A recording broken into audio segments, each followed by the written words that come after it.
changed. All right. So just give me a moment, and we'll get back into this here. I am here for you, You're Dan. doing great. I am. So I didn't know why there was no option to pull you into the scene. That was silly. You know what I was talking about though? Like there was like it didn't have a thing where it clicked video. Usually I'm not that donkey-ish. No, it's all good. I think that must have been something on my end. Okay. Oh, let's blame Discord. So yeah, Discord since I guess since Microsoft bought it, blame Microsoft. Oh, and I don't know what happened with the Skype because I downloaded all that shit. I made sure that it all worked, and then all of a sudden it was like, I don't. Well, it's me. It's operator error on the Skype. I'll take that hit. No worries. Hey, as long as we're here, and we're here. Look at us. Wow, your lights look fantastic, and I love your flag. It's beautiful over there. Cheers.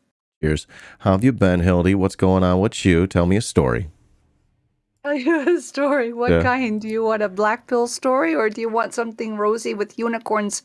I feel like I can get either from you and I'd be happy. Are you saying you're black pilled and you balance it out with the unicorns? Is that your general vibe? Yeah, sure. So So Hildy, I'm assuming there's some folks in chat who have not yet had a chance to meet you. What we're gonna do is go ahead and confirm your details. I got Hildy_Beast, and I'm saying that right still, right? Hildy, it's not like Hilda. You can call me Hilda Beast or Hildy Beast. Either one is fine. How do you say it in your head? Remind me, Hilda or E? When I run it in my head, it's Hilda Beast. But then when people call me by my first part of it, usually people call me Hildy. That is interesting. Okay.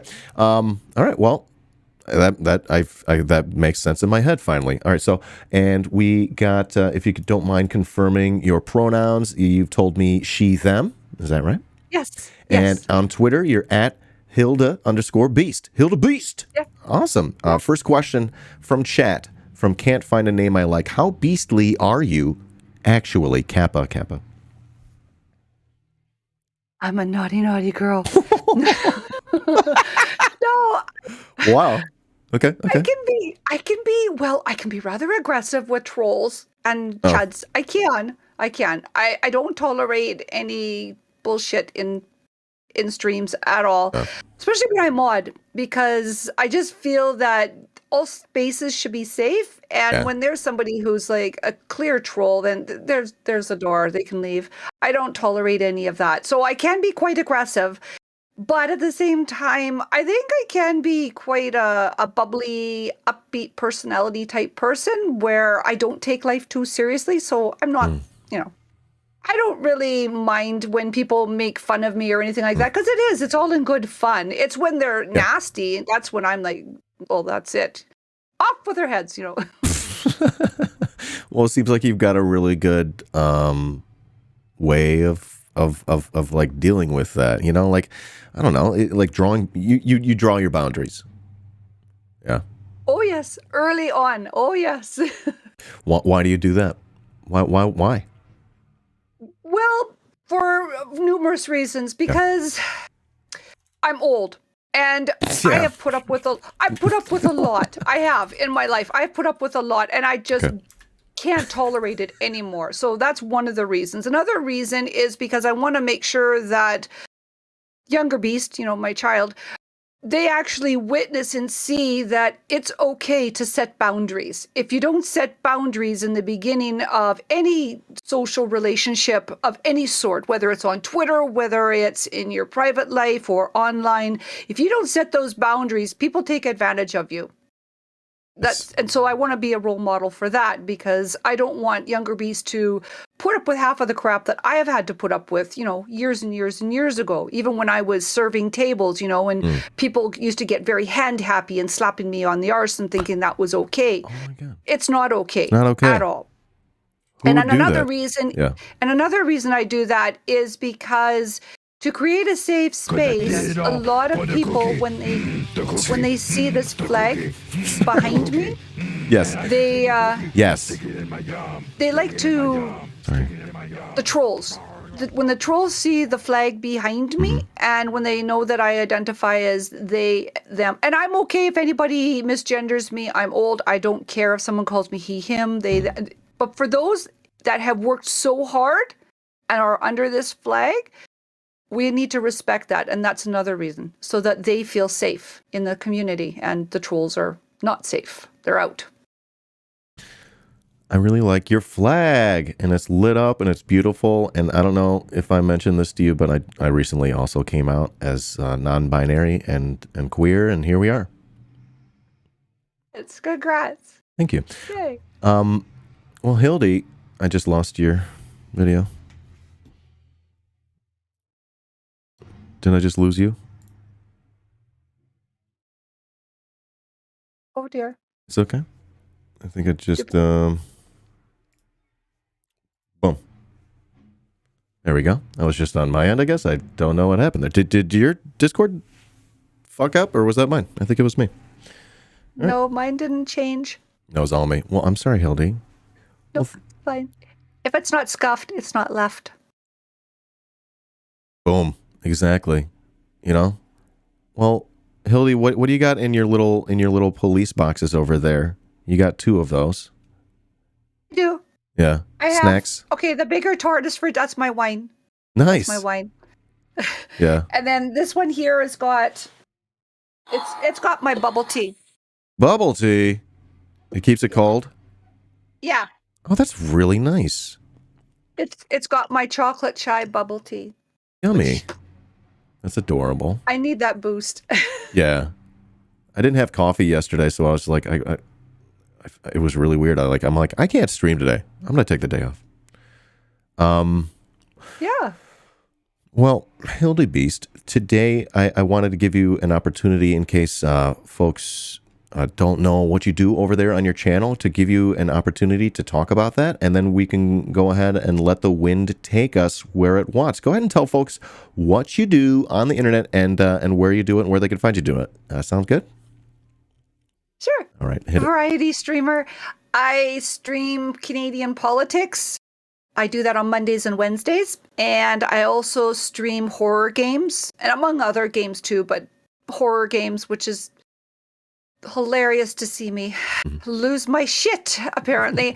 And then I also talk about food stuff, predominantly cake stuff, on Fridays during Fondant Fridays. And I attack the Canadian government. I also take issues with the Alberta government because I live in Alberta, and that's always fun. But and then I also do a lot of mutual aid and protesting. A lot of protesting. Cool. Do you want to tell people about your politics a little bit? Any way that you want to describe that? Sure. I'm a leftist. Well, I'm an anarchist. I'm 3rd generation anarchist. It's a long story. It's a very, very long story. But yeah, it started with my grandparents. And then my parents, of course, basically thumbed the nose at the society that they were involved in. And then I continued to thumb the nose at society. So now I'm raising a 4th who's doing that as well. All right. All right.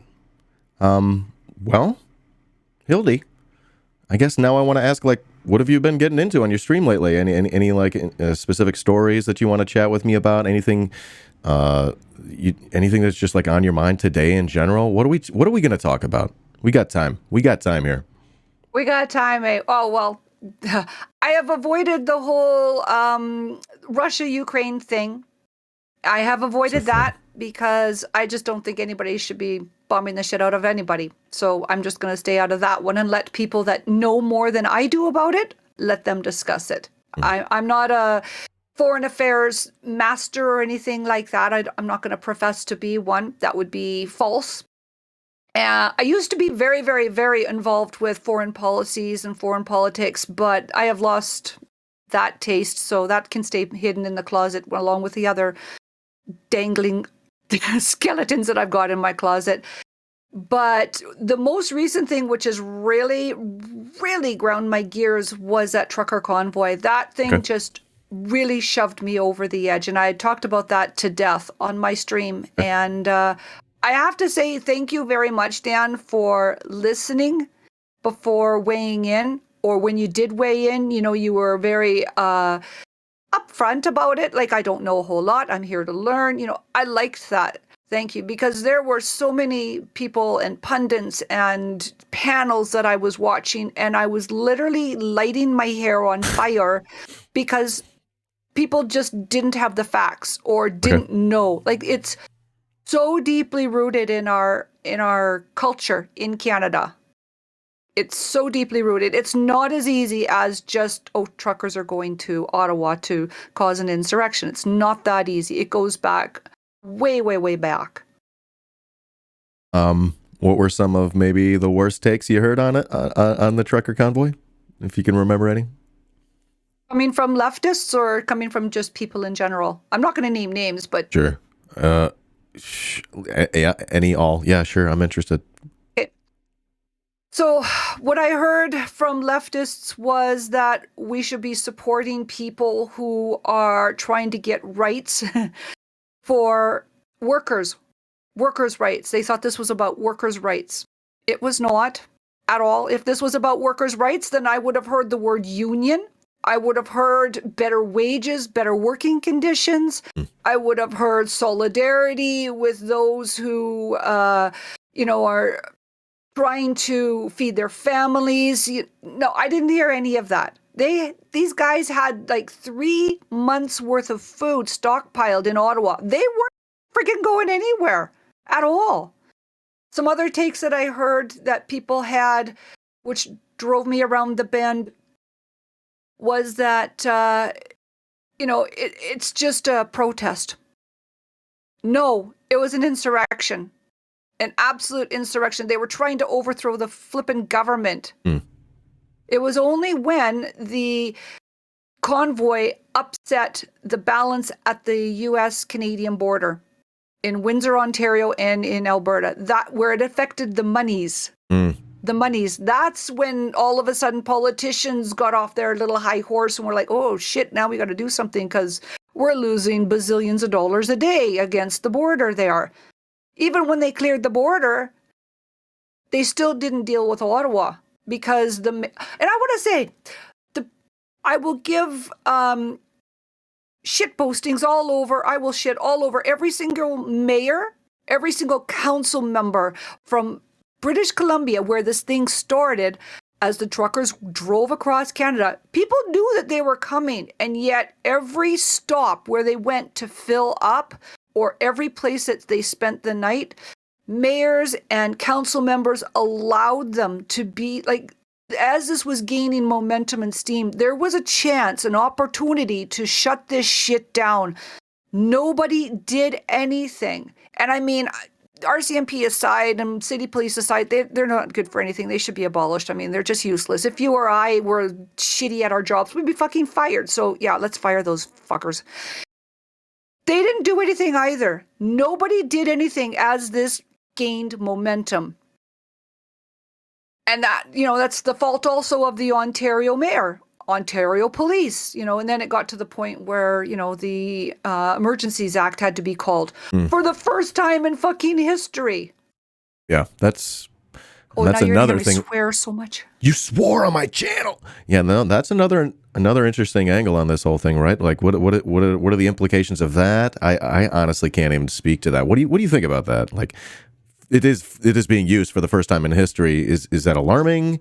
Or are we like, yeah, they should have done that. They should have, or maybe they should have done something before so that they wouldn't have had to get to using the Emergency Act. Hold my hand through that. No, the Emergencies Act should not have been freaking used. No, right. No. There's leftists, again, people that are pundits and, saying that they're on the left, saying this was a good thing. They needed to do this so that they could get control of the situation. No. The police already had policies that were already in place, that they had tools. The word tool in the toolbox was used a lot. They already had all the tools they needed. They did not need this here. Justin Trudeau was friggin' lying to everybody by saying, oh yeah, we needed to call this because it's for the safety of the city, and we think that bullshit. Because if it was so goddamn important, why wasn't it used earlier? And also, it was only used for 36 hours. They enacted it on a Monday night, and it was repealed on a Wednesday morning. So 30 some odd hours later? How flippin' important was it? It was not. He was only trying to flex his big ass muscles and trying to look as important and as scary as his dad, Pierre Elliott Trudeau. So what does he look like? I gotta look him up. Go on. I'm gonna be looking up. I'm a visual. Pierre Elliott Trudeau. Pierre Elliott. Yeah. If you there's a clip of Pierre Elliott Trudeau. If you check on YouTube. And he's talking about the 1970 FLQ, where the FLQ were bombing in Quebec. This is why it's so deeply rooted in our history. Yeah. This goes back way, way, way back. And if you look on YouTube and you Google or search Pierre Elliott Trudeau, FLQ, wait and see. Okay. There's a small clip, and he's being asked this. Do you have it there? I think that's it right there. I switched to YouTube. Was there a new Gravel Institute video? You said you thought I had it. I can go back if you like. He's being interviewed outside. You'll see him outside, and there's a reporter. One of the scrum happened to just come up to him, and he's asked about, are you going to use the War Measures Act? And he's like, you just wait and see. Just watch find me. Out. All right. Let me know if you cannot see this. I think it's more important. Actually, I cannot hear this. What the fuck? Get rid of those. All right, give me one moment. I think it's just funny audio. One more time. Here we go. I'll start from the top. I think it's more important to get rid of those who are committing violence against the total society, and those who are trying to run the government through a parallel power by establishing their authority by kidnapping and blackmail. And I think it's our duty as a government to protect government officials and important people in our society against being used as tools in this blackmail. No, you don't agree to this, but I'm sure that, once again, with hindsight, you would have probably found it preferable if Mr. Cross and Mr. Laporte had been protected from kidnapping, which they weren't, because the steps we're taking now weren't taken. But even with your hindsight, I don't see how you can. He's arrogant as hell. Yeah. No, I still go back to the choice that you have to make in the kind of society that you live in. Well, there's a lot of bleeding hearts around who just don't like to see people with helmets and guns. All I can say is go on and bleed, but it's more important to keep law and order in this society than to be worried about weak-kneed people who don't like the looks of a soldier. At any cost? At any cost? How far would you go with that? How far would you extend that? Well, just watch me. That's it. And that's it. And he did. He called the War Measures Act. Now, what had happened, again, this is so deeply rooted, with the FLQ that were bombing all places around Montreal and Quebec City, a sitting member of the legislature was kidnapped, Pierre Laporte, and he was kidnapped, and ultimately he was murdered. So these are things which we remember as old people. And so when these truckers are going into Ottawa to say that, oh, well, this is all about, my freedoms and all that bullshit with the Nazi flags that they're waving around, we remember shit like this. And so when Pierre Elliott Trudeau, when he was prime minister, and this was all going on during his time, Justin was being compared to that. And so that's why he pulled out not the War Measures Act, but the Emergencies Act, which is the War Measures Act slightly changed in about 1988. It got slightly changed to just this, what we have now is the Emergencies Act. So the reason why I'm not for this, and some leftists are, I am not. The reason I was not for the Emergencies Act was because the police already had the tools, the mayors, the city council members, all these people had the tools that they needed. They could just go and deal with them. They could. The tow truck drivers that were told to go and tow these people, and they were like, hey, no, I'm not going to do that. I'm not going to get it in the middle of that. They could have been ordered. I mean, they could have their licenses removed. Like, there could have been things, it would have been harsh, it would have been ugly, but it could have been done. Now, the thing that kind of chaps my arse about this Emergencies Act being used is the fact that it's going to be used and weaponized against us on the left. Next time a pipeline is going to be protested, this could be used against us. It very well could. It's already been now used. Once it's used once, of course, it's going to be brought up again in the future. It's going to be used against Indigenous peoples when they're on unceded territory.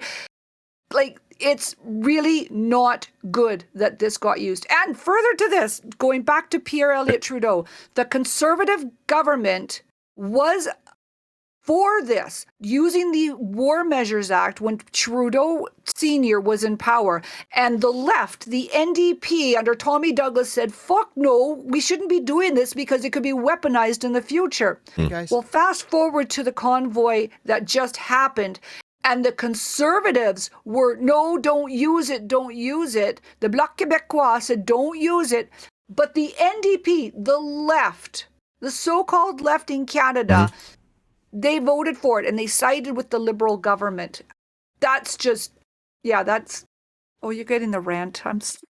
I love it. No, you're welcome to rant. We want you to rant. This is good. You're honestly helping me understand this a little bit. Can you repeat the last bit about the NDP? Jagmeet, what do they do there again? What was the main point there? Jagmeet Singh is the federal leader of the NDP party, which is the New Democratic Party. And Jagmeet Singh is not as left as I would like. I would call him a centrist. Yeah. But most people like to think of him as on the left, which, okay, baby steps, fine. But what kind of chapped my arse was that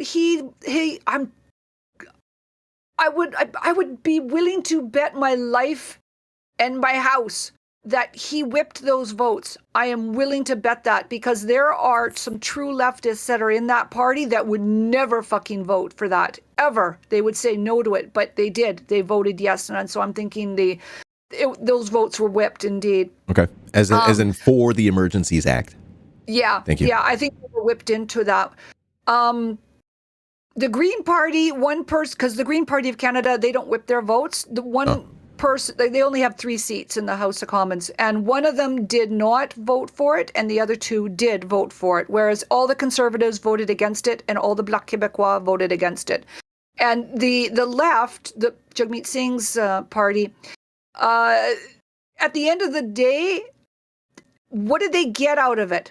They sided with Trudeau. They are literally liberal light. Yeah. They don't have any clear definition between the Liberal Party, Trudeau's party, and the true left party. They are so snuggled up with their ideologies and their platforms that there is really very little difference between them. And for those of us that are on the left who have been voting on the left all these years, we have nowhere else to go. There's tons of conservative or right-wing type bullshit parties, extremist parties, flat earther parties. There's tons of those to choose from. But the left, we have nowhere else to go.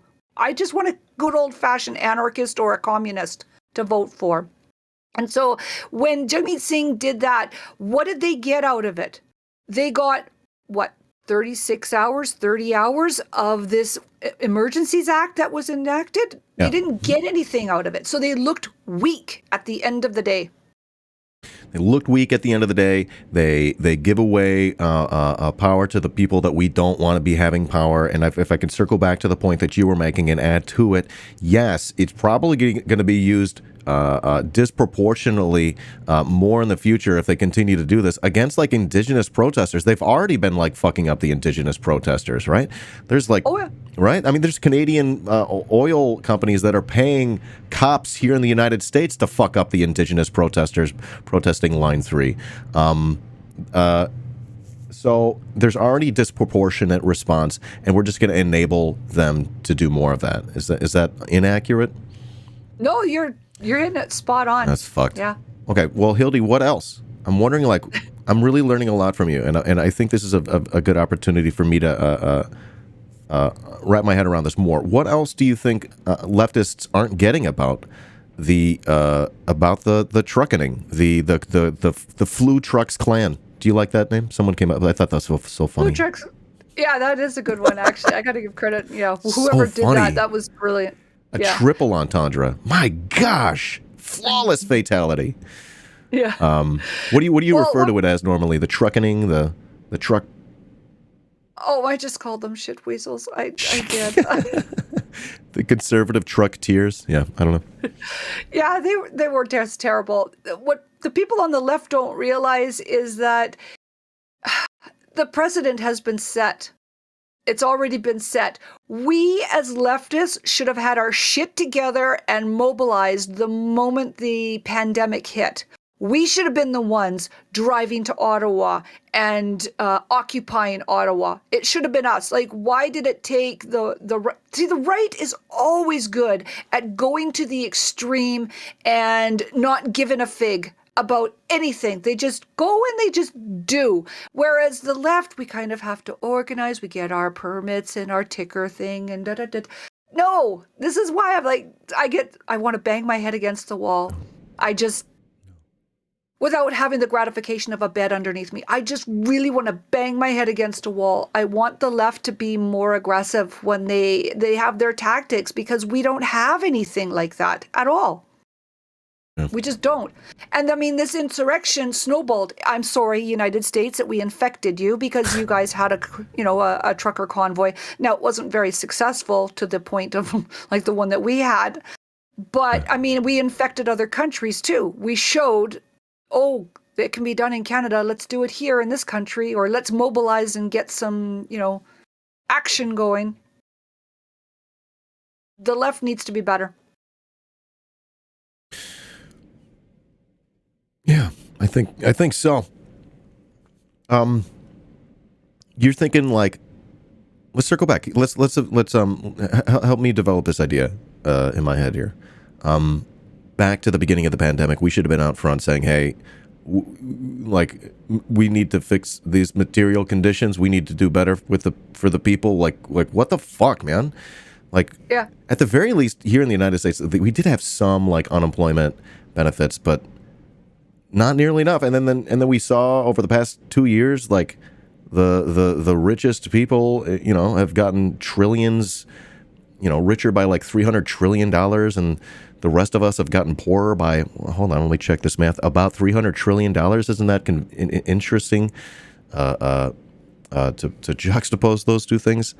What kind of stuff do you mean? What could we have done better? Yeah. Well, what I was thinking with 2020 hindsight. Well, I had heard about the pandemic somewhere around the second week of January 2020. So I knew quite early on that this was coming down the pipeline. Yeah. So I was already gathering food, gathering water. I don't know why I gathered water, but I just thought it's a pandemic. I have no idea what's coming. It's just, I know it's coming. So I had already started doing that. And Mr. Hildebeest was poo-pooing it at the time, saying, oh, it's going to be fine. You're overreacting. And I thought, you know what? I'd rather overreact than underreact. So by February of 2020, I was calling out at the top of my lungs, general strike. I want to see a general strike. I want to see wildcat strikes. We want to be able to get ahead of this so that we can have the things that we need during this pandemic. And there weren't a lot of people that were thinking of strikes. What they were thinking was, oh my goodness, these poor doctors with, if we'd seen them, the scars that they had when they were wearing the masks. We need to be able to support we're banging our pans apparently, in solidarity. Yeah. All those things that were in, and I'm thinking. The 7 o'clock howling. Do you know about that one? Everyone goes outside and screams at 7. I didn't even, anyways. Yeah. Yeah, that's not going to do the patient any good. That's not really going to do anyone any good, except maybe we might feel a little bit better screaming into the void. But a general strike, we would have totally clipped them right at the heels. We totally would have. And I mean, in Canada or in Alberta, the Alberta doctors got their contract ripped up on April 1st, 2020. They were working out a bloody contract.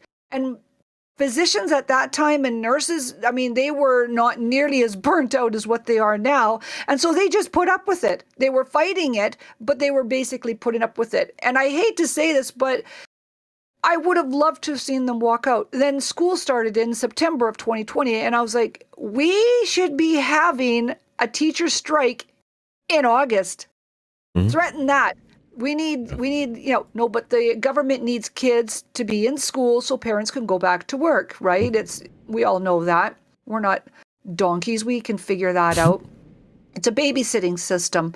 So every time that we cleared this wave, and I'm like, oh my God, we're going to be really, and this frosts me when people say this, we're loosening restrictions. No. You're loosening protections for all of us. Every time that happens, what do we get? Another wave. So yeah, every time I just could scream and rip my hair out. General strike. Everybody needs to be out there protesting and striking. And if we can't get Medicare for all in the United States and in Canada, because we don't have great medical coverage here either, if we can't do that during a fucking global pandemic, we're never going to get it. Ever.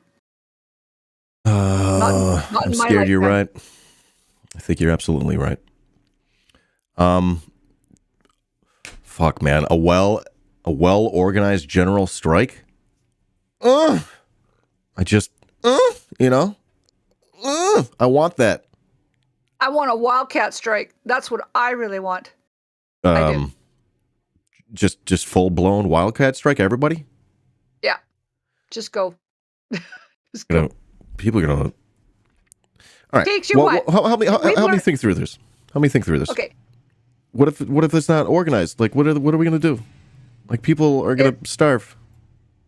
I don't know. I'm just thinking out loud here. I don't know. Okay, so if it's not starved, yes, I understand that. But we have already learned, because the CDC has already put out that if people are not working for longer than 5 days, businesses really start feeling the pinch and the economy starts to take a nosedive. That's all we have to do. Strike for 7 days. All we have to do. They'll see reason. Yeah, I think number one, God, I'm starting to like the idea. Number one, we need to convince people. We need people to understand the power they have. They don't know. They don't know. I think that's step one, right? Like, hello, we hold the power here. It's just that we're not working together as a unit, and that's why we've got no fucking power. They're working together as a unit. The capitalists work together as a unit. They know what their job is. Their job is to exploit us, and it's our job to fucking figure it out, that we can, I don't know, hopefully get together, do a thing, and show them that no, actually we're holding the cards here, but we can't do that until we number one. I think number one is people don't realize that's the power we hold. I'm like 30, 35, 36, sort of figuring socialism out, sort of for the first time in my life. I'm like, oh, that's how it works. Oh yeah, we got to take it from them. And so we got to convince people that we hold the power, and then we got to convince the capitalists that we know it too. We got to demonstrate it.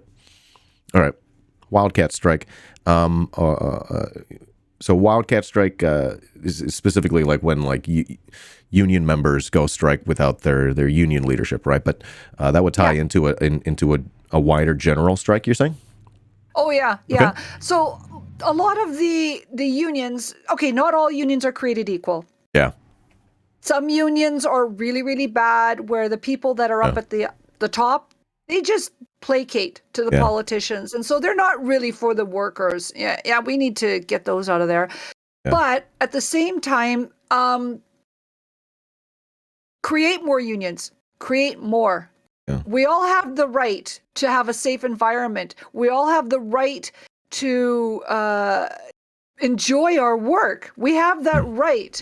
And yet people, if you ask them, do you enjoy your work? Do you enjoy what you do? They're like, fuck no. No, I hate it. I just need it because I kind of need to eat. I kind of need to have a roof over my head.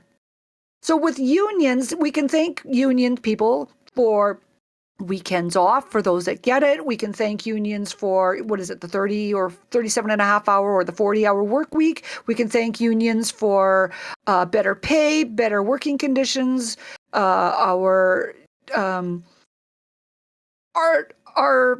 insurances at the end of the day when we grow old. You know, we pay into all of these systems, our social programs. We can thank unions. People died so that we can have a decent working environment. And we should create more of these. Yeah. I mean, people died, but and to add to that, people kill. The capitalist will kill over you wanting to organize. That's them saying, "Oh, you're stealing from me," as I'm exploiting the fuck out of you. They're like, they think we're stealing from them. No, fucker, you're stealing from us. You're taking our money. It's time for us to take it back from you. And they kill over it. Stuff. Yeah. I've been watching. Do you watch Deadwood? I'm a huge Deadwood fan. We just finished the series and we watched the movie last night. We're gonna have to watch the musical tomorrow and then the Lego movie the day after. But we really loved it. I mean, Pinkertons, y'all, Pinkertons. They're still here. They just got a different name. Anyways. Yeah, they're bad. Yeah. Oh. Yeah, there's wage theft that, you know, somehow corporations are okay with. They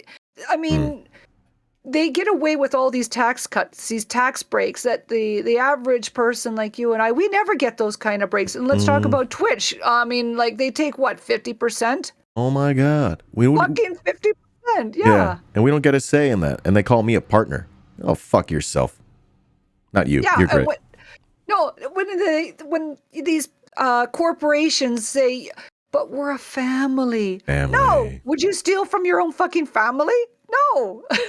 Would you treat them like dog shit and make them work awful hours and have awful working conditions? Probably not. Then this is not a fucking family. No, that family sucks.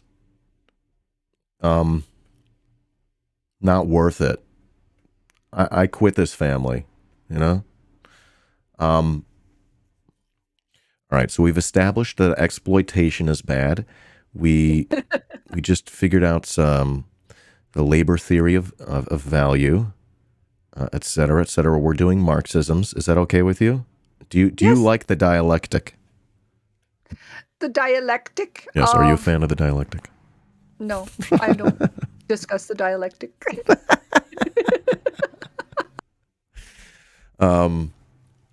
So, all right, I think we're seeing the thread here. We should flex our power as working class, and this threads back into the Flu Trucks clan because they seized on perhaps an opportunity, that perhaps the left should have seized on by by finally fucking organizing and then flexing our power as a unit. Is that sort of what we're getting at here? We talked about wildcat strikes and general strikes, etc. Oh, yeah. Because if we don't start doing that, or actually doing it, don't just start it, but actually doing it, we need to make politicians feel uncomfortable. In Alberta, on April 9, Premier Jason Kenney, premiers are like your governors. Yeah. He's horrible, by the way. I would take Ron DeSantis over Jason Kenney any day of the week. He's right now infecting Houston. I think he's in Houston, Texas right now, or Dallas, Texas right now, because he's trying to hit up and rub elbows with all the oil bigwigs. But he's got a leadership review on April 9th in Red Deer, Alberta, and I will be going there and I will be protesting that. And I may or may not be arrested because I'm probably not going to be very welcome there. I don't give a fig. We need to make them uncomfortable, and the more noise that we can make and the more we can really, poke the bear, that's when people start to wake up and take notice of that. And so if he doesn't pass that leadership review, which there's a lot of people on the right and a lot of people on the left who do not like him. He is definitely a very far right-wing person. Yeah. But he's just got so many in his cabinet and so many backbenchers that are further to the right than him. There's some that don't even think that this whole pandemic thing is real. Ugh. So they think that he's not to the right enough, so they want to get him out of there. All right, And hold so, on. Yeah, I'm sorry. Sorry, yeah. So April 9, the leadership review is, and so what you do is you have to join the party. I'm not going to join the party. I'll be protesting out there. But you join the party and then you get to have a vote. And the reason why it's in Red Deer, it's because it's very, very rural around that area and a lot of different ridings. You guys call them districts. But the ridings that are around it, people will be driving from there. It's easy to access from, because it's right in the middle of Alberta. And a lot of farmers are right-wingers. It was very smart to hold it there in Red Deer. I got to give him credit there. So this is a touch and go situation. He very well may pass the leadership because he just needs 50 plus 1. That's all he needs. It's not like a 60 majority or anything like that. He just needs 50 plus 1. And then if he passes that, then he gets to run in the race for the leadership in, because this is just a review to see if he's competent. Because our next provincial election is in May 2023, and the race starts in September. That's when it starts. So he wants to make sure that he is the leader of the party, because if he's not the leader of the party, then, somebody else will have the reins. Okay, so it's sort of like an election, but it's not. It's like it's for party members to vote, and this says like delegates will vote on whether or not, and then it's whether they endorse their party leader. So it's effectively like leaders trying to consolidate their power within the party. Is that okay? Yes, okay. Yes, it is. And if he's it's just do we have confidence in him? This is basically a confidence vote. Okay. And it came very close. There was a previous confidence vote, and it didn't look so shit hot for him. So this could go sideways for him. Hilde, I'll say this. You're full of the most charming phrases in the world. Like, where the fuck do these come from? Is that just Canada? Is that just how they talk in Canada? It feels like I'm in like the Canadian version of Deadwood. They got all these little turns of phrases, and I'm like, what the fuck did they just say? You're just a joy. My Lord above. Because, I've been asked that before. I think it's because I've lost the nouns. I have a really hard time. My whole life, I've lost nouns. It's very hard for me I can see the word.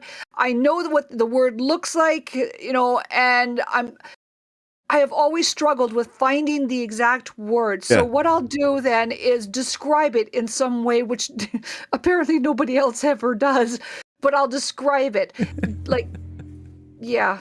And then, or if I'm looking for something in the house, I'll say, I'm looking for the blue. I know colors, oh my God.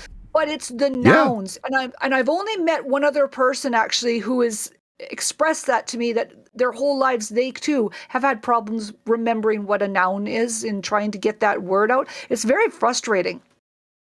I'm not sure if I can relate to it on that scale, but nouns are hard. They escape me. It's just what's the thing? The thing with the thing on it, and then all of a sudden my brain just starts shutting off. I can't remember anything.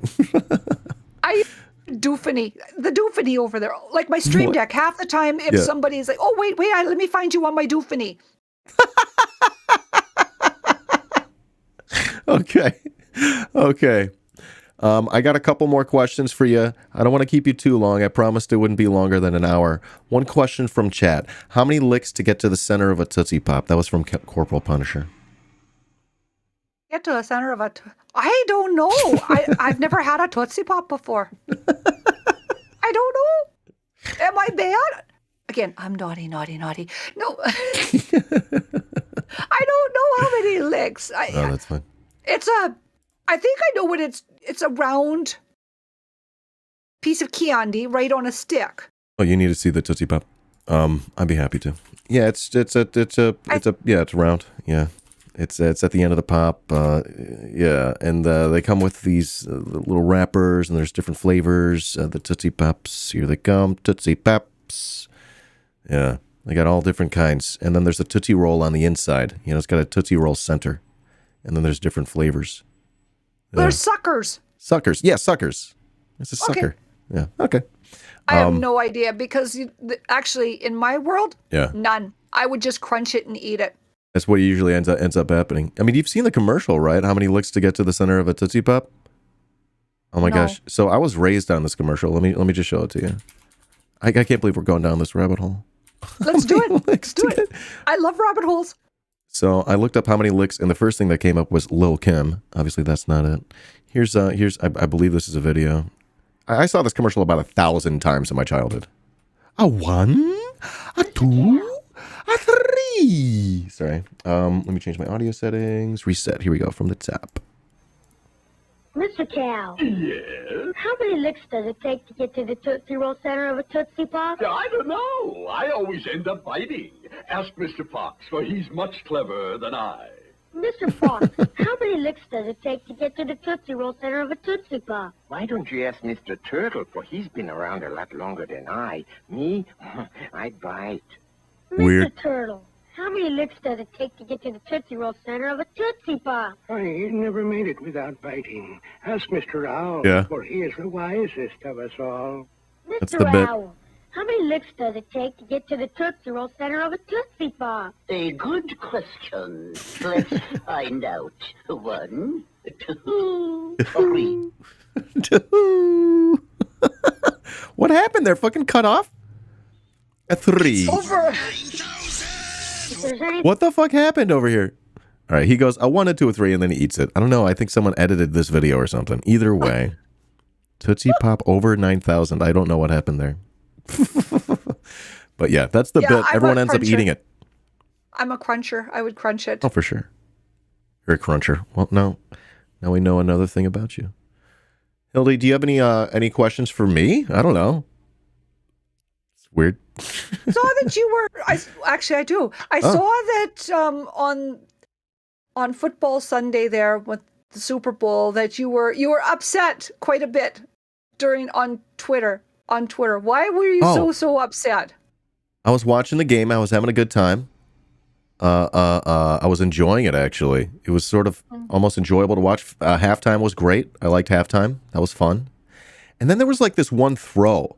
What happened? I can't even... Was it a face mask? There was just like a really blatant call that should have been made by fucking ref or whatever, and they didn't make the call. And in my head, I'm like, this is very easily going to impact the end of the game, and it didn't. I actually was pleased to find out that it didn't seem to like ruin the game.